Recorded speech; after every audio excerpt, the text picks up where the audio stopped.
வணக்கம் ட்ரேடர்ஸ், அனைவருக்கும் இனிய புத்தாண்டு வாழ்த்துக்கள். உங்களுக்கு லாஸ்ட் 2023 சிறப்பாக அமைஞ்சிருக்கும்னு நினைக்கிறேன். அதே போல் 2024 சிறப்பாக அமைய என்னுடைய வாழ்த்துக்கள்.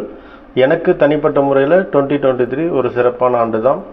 அதே போல் 2024 வருங்காலங்களும் அமையணும் அப்படின்றது நானும் உங்கள் சார்பாக எல்லாரையும் ஆண்டவனை வேண்டிக்கிறோம்.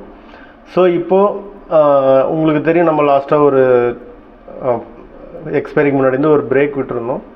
ஸோ அதிலிருந்து பார்த்தீங்கன்னா டே கேண்டில் இப்போ நம்ம அதுலேருந்து ஒன்றும் பெருசாக நடக்கலை. இது தேர்ஸ்டே, ஃப்ரைடே, இன்றைக்கி மண்டே, மூணும் பார்த்தீங்கன்னா ஒரே டே சார்ட் படி பார்த்தீங்கன்னா ஒரு கன்சாலிடேஷனாக தான் 3 நாளும் அப்படியே இருந்துகிட்ருக்கு. ஸோ இன்றைக்கி இன்ட்ராடே ஃப்ரெஷ்ஷாக பிரேக் அவுட் ஆகி மேலே போனாலும் ஹையர் லெவலில் சஸ்டெயின் ஆகலை. ஃப்ரெஷ் ஆல் டைம் இன்றைக்கி பிரேக் ஆச்சு. ஆனாலும் அப்படி கன்சிடர் பண்ணும்போது இன்ட்ராடேயில் ஒரு வாலட்டிலிட்டியாக தான் முடிஞ்சு திரும்ப முடிஞ்சிருச்சு. ஸோ இதை வச்சு ஓவரால் வியூ அப்படின்னு பார்க்கும்போது பார்த்தீங்கன்னா, ஸோ 21,650 இருக்கு இல்லையா, இதோட 3 டேவோட பேஸ் இருக்குல்ல, இது இப்போ ஒரு சப்போர்ட்டாக ஃபார்ம் ஆகிட்டு இருக்கு. அதே நேரத்தில் இந்த ஹையர் லெவல் பிரேக் ஆகாத காரணம், அப்போ அது நம்ம ஒரு ரெசிஸ்டன்ஸாகவும் கன்சிடர் பண்ணிக்கலாம். ஸோ இப்போதைக்கு 21,650 675 650 ஜோன், இந்த ஜோனை பிரேக் பண்ணுச்சுன்னா ஃபர்தராக ஃபால் ஆகிறதுக்கு டவுன் சைடு ஃபால் ஆகிறதுக்கான வாய்ப்பு இருக்குது. ஓகேங்களா. ஒருவேளை இன்னும் 3 நாள் இருக்கு இல்லையா, இப்போ டியூஸ்டே, வெனஸ்டே, தேர்ஸ்டே, இன்னும் நெக்ஸ்ட் 3 டேஸ் இந்த வாரத்துக்கு இருக்குது. ஸோ நாளையோட கேண்டில் முடிவு பண்ணி தான் நம்ம அடுத்தது மேலேயா அது என்னன்றது முடிவு பண்ண முடியும். ஸோ இது இப்போ கிளியராக பார்த்தீங்கன்னா ஒரு கன்சாலிடேஷனில் தான் இருக்குது. ஸோ இதான் நிஃப்டியோட ஓவரால் வியூ. நாளைக்கு இப்போ நம்ம சொல்கிறது இந்த தேர்ஸ்டேலேருந்து இது இன்னை வரைக்கும் மண்டேக்குள்ளே இந்த ரேஞ்சு உங்களுக்கு புரிஞ்சிருக்கும்.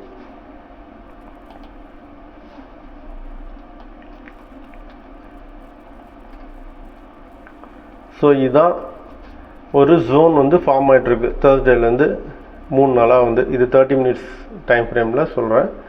ஸோ இப்போ இந்த 30 மினிட்ஸில் இந்த ஜோன் நீங்கள் இதை சப்போர்ட்டாக எடுத்துக்கலாம், இது ரெசிஸ்டன்ஸாக எடுத்துக்கலாம். ஒருவேளை நாளைக்கு இதே ரேஞ்சில் இப்படியே ட்ரேட் ஆகிட்டு இருந்துச்சுன்னா நீங்கள்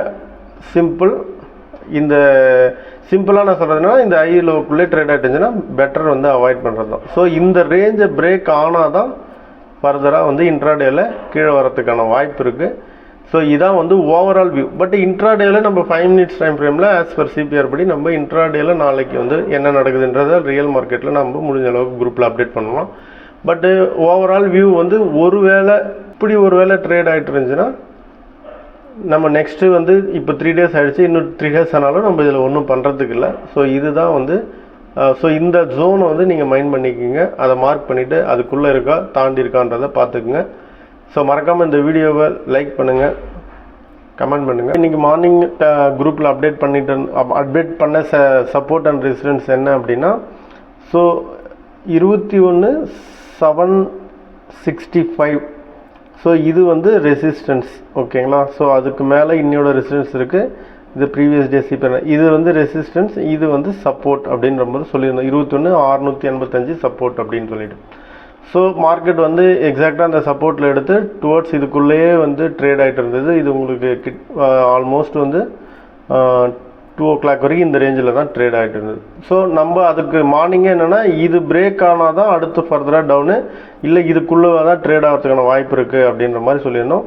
ஸோ இதை பிரேக் பண்ணதுக்கப்புறம் நம்ம என்னென்னா, ஃபஸ்ட்டு 21,801 ஒரு டார்கெட்டும், 21,818 செகண்ட் டார்கெட், அதாவது அன்னியோட R2 கொடுத்துருந்தோம். ஸோ அது பார்த்திங்கன்னா ஆல்மோஸ்ட் நம்ம 2 o'clock வரைக்கும் வெயிட் பண்ணாலும் அது ரீச் ஆச்சு. பட் இந்த 3 o'clock அதுக்கப்புறமா பார்த்திங்கன்னா இந்த சடன் ப்ராஃபிட் புக்கிங் இது யாருமே எக்ஸ்பெக்ட் பண்ணலை.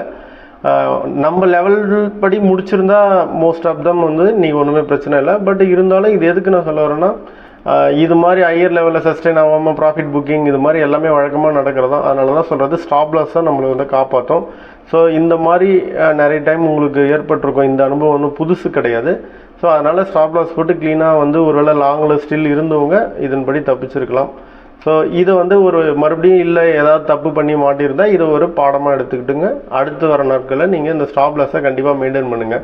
ஸோ ஃப்ரெஷ் ஆல் டைம் ஆகி உடச்சி போயிருக்கேன் அப்படியே போகும் அப்படின்ற மாதிரிலாம் எந்த ஒரு நம்பிக்கையும் வச்சுக்க வேண்டாம். ஸோ இதுதான் ஆக்சுவலி இன்றைக்கி ஓவரால் நடந்தது. ஸோ நம்ம சொல்ல வந்தது என்னென்னா, இன்றைக்கோட சப்போர்ட் ரெசிஸ்டன்ஸ்க்காகுள்ளே 2 o'clock வரைக்கும் ட்ரேடாக இருந்து அது வரைக்கும் பொறுமையாக வெயிட் பண்ணோம். அது பொறுமையாக பிரேக் அவுட் ஆனதுக்கப்புறமா நம்ம அந்த லெவல் புக் பண்ணி வெளியே புக் பண்ணோம். நம்ம கொடுத்த லெவலோட எக்ஸிட் ஆகிருக்கும். Almost thank you.